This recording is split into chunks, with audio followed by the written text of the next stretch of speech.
আমরা অনেক সময় অনেক প্ল্যান করি, এই করব সেই করব।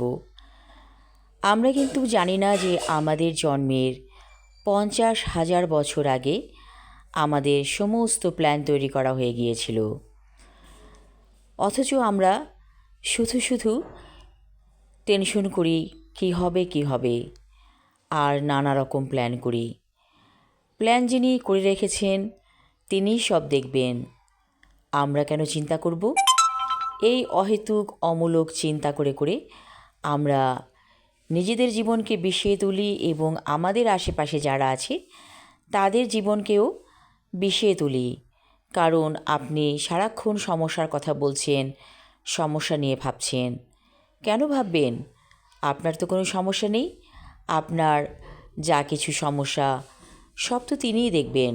তিনি আমাদেরকে খাওয়াচ্ছেন, পড়াচ্ছেন, জীবন দান করেছেন। তিনি আমাদের সব দেখবেন। শুধু শুধু আমরা চিন্তায় পড়ে থাকি, কি হবে কি হবে, কিছুই হবে না।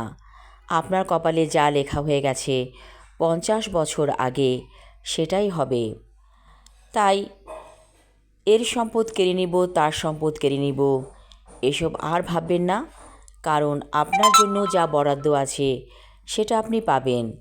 অহেতুক মানুষকে ঠকিয়ে ধান্দাবাজি করে কিছু আদায় করার ভাবনা ছেড়ে দিন।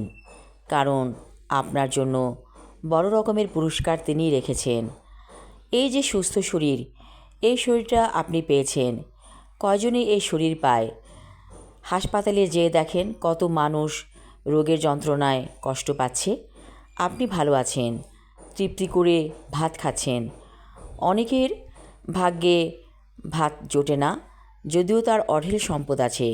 কারণ খাবার নিষিদ্ধ হয়ে গেছে, সে আর খেতে পারবে না, খেলে তার সমস্যা হয়ে যাবে। তাহলে ভাবুন তো আপনি কত ভাগ্যবান যে আপনি ভালো আছেন, তৃপ্তি করে খেতে পারছেন। সব সময় শুকরিয়ার মধ্যে জীবন কাটাবেন। শুকরিয়া হচ্ছে এমন একটা ব্যাপার যা আপনাকে শান্তি দেবে। না শুকর গোজার করা মানুষগুলো চরম অশান্তিতে ভুগে থাকে, তাদের মধ্যে কোনো শান্তি নেই। আর মানুষের পেছনে যারা লেগে থাকে, গোয়েন্দাগিরি করে, তাদের মতো পাপাচারী মানুষ আর দুনিয়াতে নেই। হয়তো আপনি ক্রিমিনাল খুঁজে বেড়াচ্ছেন, সেটা অন্য কথা, কিন্তু যারা সাধারণ মানুষ তাদের পেছনে লেগে থাকবেন না, তাদেরকে শান্তি দিন। আপনার একটি সামান্য কথাতেও হয়তো তার চরম অশান্তি হয়ে যেতে পারে। এ ধরনের কাজ করে আপনি শান্তি পাবেন না। তাই সবসময় নিজেকে শান্তি দিতে চাইলে অন্যকেও শান্তিতে রাখার প্ল্যান করুন।